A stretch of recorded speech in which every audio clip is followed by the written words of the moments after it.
Bismillahirrahmanirrahim. Assalamualaikum warahmatullahi wabarakatuh. Eh, di sini saya Anwar Pilih dari NIM K3190009, ingin mencoba mungkin mengulas kembali ya lewat video tentang buku saya yang kemarin saya ulas, yang judulnya Senja dan Pagi chapter 2. Untuk bukunya sendiri seperti ini depannya, cover depan kelihatan kan, cover belakang. Untuk identitas bukunya, judulnya seperti yang saya bicarakan tadi, Senja dan Pagi chapter 2. Terus untuk penulisnya adalah Alfiraf dan Linka Angelia. Untuk penerbitnya adalah Lovable X Bumi Anoma. Ini cetakan pertama bulan April 2020. Dan untuk tebalnya sendiri sekitar 200 ya salah. Iya 200. Mungkin bisa langsung saja ya. Yang pertama-tama ini novel merupakan chapter 2 ya. Untuk chapter pertamanya mungkin bisa dibaca sendiri, beli sendiri pastinya. Novel ini diangkat dari kisah asli dari penulisnya sendiri, Alfiraf dan Linka Amelia tadi. Novel ini juga menceritakan tentang kisah perjalanan cinta dari awal sampai dia sudah menikah. Terus uniknya sih di novel ini, walaupun mereka merupakan dua pribadi yang sangat berbeda ya, namun mereka memiliki mimpi yang sama gitu loh. Alfi sendiri merupakan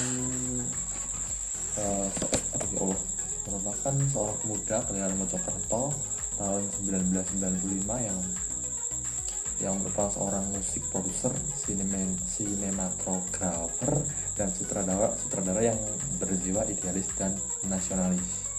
Di sini juga ada sebenarnya, mungkin saya baca juga, aktivitas berkarya dengan Launchpad, memiliki visi mendunia Indonesia melalui musik.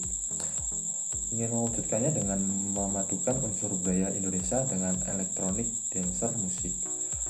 Baginya musik merupakan urusan kecil, tapi menyampaikan pesan dari musik itu adalah urusan besar gitu. Dan untuk yang satunya yaitu Linka Angelia merupakan wanita akademis kelahiran 1994, yang merupakan anak pertama dari 4 bersaudara. Linka cukup ramai dikenal di media sosial Instagram sejak tahun 2015. Walaupun cukup lama di Instagram, namun dia bukanlah orang yang kayak entertainment ya, jadi disebut entertainment. Mereka tetap fokus berkarya di dalam dunia korporat, perusahaan swasta ataupun BUMN. Untuk bidang akademis yang ditekuni dari kecil menjadikannya siswi unggul yang banyak prestasi. Mungkin itu sih. Terus mungkin bisa dilanjut untuk isi dalam buku ini. Untuk di dalam buku ini penulis itu menggunakan sudut pandang orang ketiga. Sudut pandangnya bergantian antara Alfi tadi dengan Likanya, yang membuat ceritanya kayak tidak membosankan gitu loh, jadi enak disimak. Terus untuk alur dan cara penyampaian juga keren gitu. Gimana ya, kayak kita itu tertarik gitu loh, kepo dengan alur selanjutnya gitu.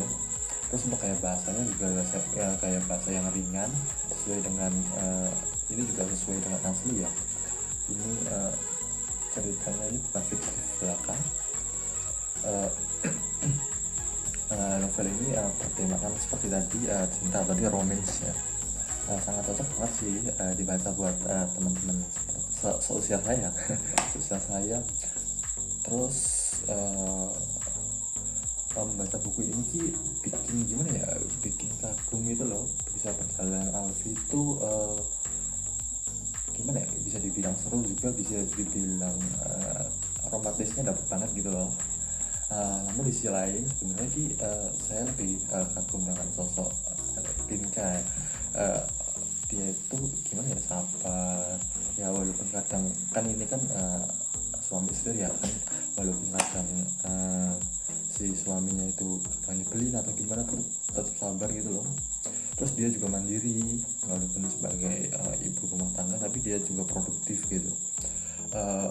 Terus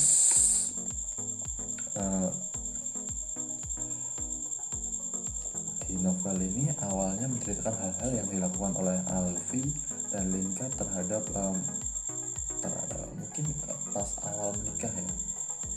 Terus pas hari-hari awal mereka menikah, untuk awalnya novel ini menceritakan tentang hal-hal yang dilakukan oleh Alfie dan si Linkanya tadi sesudah mereka menikah. Ini kan perjalanan menikah itu kayaknya di chapter pertama, chapter keduanya lanjut ke pas dia mau menikah sama sudah menikah gitu. Awalnya seperti novel-novel yang lain mungkin di terkesannya kayak sedikit membosankan gitu, wajar sih sebenarnya kalau kayak gitu. Terus untuk hari-hari awal pernikahan mereka sama seperti pernikahan kayak di real gitu, ini emang juga real juga kan, banyak banget lah buku-buku romantis gitu, kayak bucin-bucin gitu, wajar lah.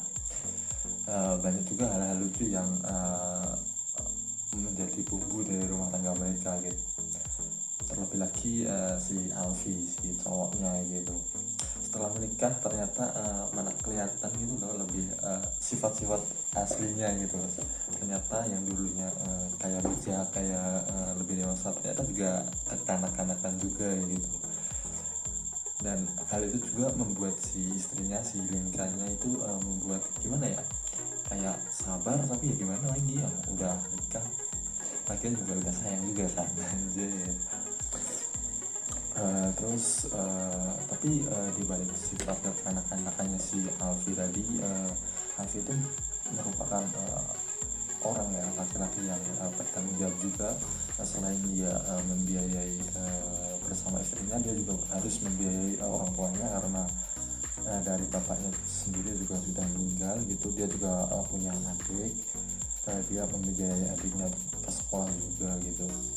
Terus memasuki bulan demi bulan pernikahan mereka, sifat-sifat Alfie semakin menjadi gitu, terutama sifat lupanya gitu. Sebenarnya lupa itu juga wajar ya manusia, tapi ini lupanya kebangetan gitu loh, nauzubillah lah. Sifat-sifatnya itu tampaknya setelah mereka menikah banget gitu loh, sebelum menikah itu nggak tampak gitu. Dan untuk mereka itu untuk urusan makan juga belum sejalan gitu loh, masih banyak pertentangan. Kadang ada yang suka pedas, ada yang suka manis gitu, tapi ya gimana ya, udah terlanjur sayang juga gitu ya, mau gimana pun tetap sayang walaupun beda gitu. Terus di balik hari-hari yang sudah mereka lewati, mungkin ada beberapa momen yang gimana ya, kayak awkward banget gitu loh, bahasa Inggrisku ya Allah.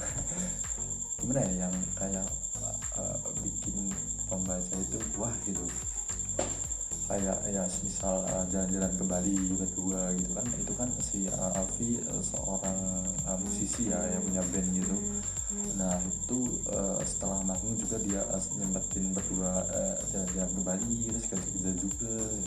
Di situ itu ada hal-hal yang menurutku gimana ya, kayak romantis banget, romantis banget sih dibaca anjir. Aku juga mau mengutip mungkin kata-kata dari Alfie juga sih, walaupun ini kata-kata dari Alfie ya, walaupun nggak gampang mau mewujudkannya, walaupun ada beberapa konflik, percaya kita bisa melewatinya. Itu kata-kata mereka, kata-kata si Alfie-nya itu. Si Alfie juga punya slogannya keren juga sebenarnya, tapi kayak mustahil gitu loh slogannya itu, keluarga tanpa masalah. Padahal yang namanya keluarga sendiri itu pasti ada masalah gitu ya kalau di real gitu. Masalah itu kayak gimana ya, bumbu-bumbu dari keluarga itu ada masalah gitu. Itu sih yang mungkin membuat gimana ya, kok bisa-bisanya sih ada orang yang berpikiran seperti itu. Tapi mereka juga berusaha untuk mewujudkan itu gitu loh, dengan mungkin kalau misalnya ada masalah saling terbuka gitu. Terus mungkin kita bisa lanjut ke kelebihan dari novel ini. Dari novel ini kelebihannya adalah yang ada di kisah nyata ya. Dan novel ini menambahkan beberapa gambar dan foto pada bagian yang sedang direlakan, dan penulis juga menyertakan barcode yang dapat diakses oleh pembaca agar pembaca dapat melihat lebih nyata novel tersebut ya, novel ini. untuk cover dari bukunya sendiri juga sangat bagus ya. Ini menarik banget sih sebenarnya. Cover dari belakang juga ya, walaupun cuman kayak dua warna gitu tapi menarik gitu loh. Dan sedangkan kekurangannya dari novel ini yaitu ada beberapa kejadian yang menurutku gimana ya, kayak agak garing sih, tapi nggak banyak sih sebenarnya, cuman beberapa gitu. Tapi itu juga kayak mengurangi minat pembaca gitu loh, kayak males lah baca lagi gitu. Tapi ya cuman beberapa bagian doang sebenarnya. Terus selain itu juga ada beberapa penulisan yang kayak typo, salah-salah dikit gitu. Terus ada juga yang kata-kata yang menurutku itu asing gitu loh. Ya mungkin pengetahuan kata-kataku kurang atau gimana, aku juga nggak tahu, tapi menurutku itu kata-kata asing gitu. Terus yang paling kelihatan adalah gambar-gambar yang tertera di novel ini kan nggak berwarna gitu loh, jadinya kayak hitam putih, kurang menarik itu sih. Novel ini kan untuk intinya sih, novel ini diangkat dari kisah nyata penulis, disusun sangat apik ya, dengan menggunakan bahasa sederhana seperti yang saya sebutkan tadi. Karena dengan novel ini juga merupakan novel baru, bahasa-bahasa istilah baru di kalangan remaja yang mereka tuliskan juga mudah dipahami, terutama untuk kaum milenial milenial seperti saya ya. Terus tapi ya gimana ya, kayak bahasa ini kalau nggak dibaca oleh kaum seperti saya, mungkin dibaca kayak sama orang-orang yang sudah berumur, ini nggak cocok sih, memang cocoknya buat remaja gitu. Pembacaan ini juga bisa lebih memahami, sehingga dengan kan sudah tersedia barcode tadi di novel itu, jadinya pembaca lebih bisa lah ngerti novel ini kayak gimana gitu. Mungkin cukup sekian yang bisa saya sampaikan dari ulasan tadi. Kurang lebihnya mohon maaf. Sekian, wassalamualaikum warahmatullahi wabarakatuh. Sekian.